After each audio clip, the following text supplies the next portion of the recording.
You thought dinosaurs were scary? These tiny terrors were far, far worse.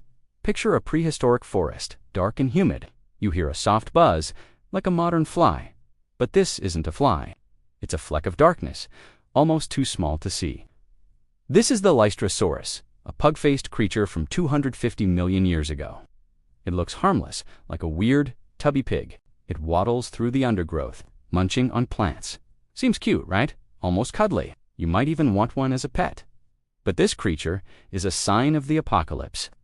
When you see a Lystrosaurus, it's not the animal you should fear. It's what its presence means.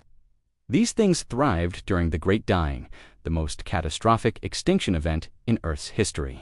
Volcanoes erupted for 1 million years, choking the air with toxic gas and wiping out 90% of all life on the planet. Oceans turned to acid. The world was a barren, smoldering wasteland, and in this hellscape, only the Lystrosaurus survived. They were everywhere. Fossils show they made up 95% of all land vertebrates after the extinction. They were the lonely kings of a dead world. So when you see this cute pig-like face, you're actually looking at the face of global catastrophe.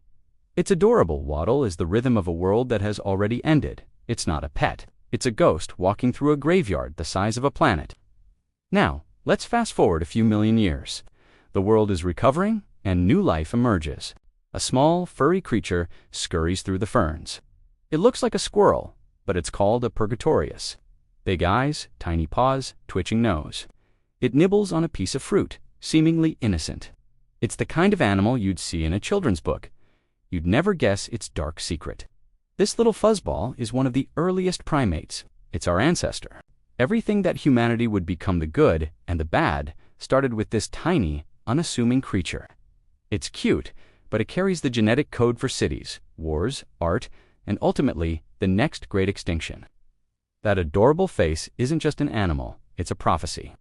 It's us, in our most ancient and fragile form, completely unaware of the future we're about to unleash. Finally, we dive into the ancient oceans. Something glimmers in the deep. It's the ammonite, a beautiful spiral shell, intricate and perfect, like a jewel crafted by nature. They drift gracefully through the water, their tentacles waving gently. They look like a work of art, a symbol of prehistoric elegance. But these beautiful swimmers were ruthless predators. Their tentacles would shoot out, grabbing fish and crustaceans with shocking speed. They'd pull their prey into a razor-sharp beak hidden inside their shell, tearing it to shreds. The ocean was filled with these beautiful, swirling assassins. They dominated the seas for millions of years, their elegant shells littering the ocean floor after every kill. Their beauty was a weapon, a hypnotic spiral that meant certain death for anything that got too close. These cute creatures weren't monsters because of their size or their teeth. They were terrifying because of what they represented: survival in a dead world, the dawn of a destructive future, and the deadly beauty of a natural-born killer. And what's truly scary is that creatures just like them are still evolving today.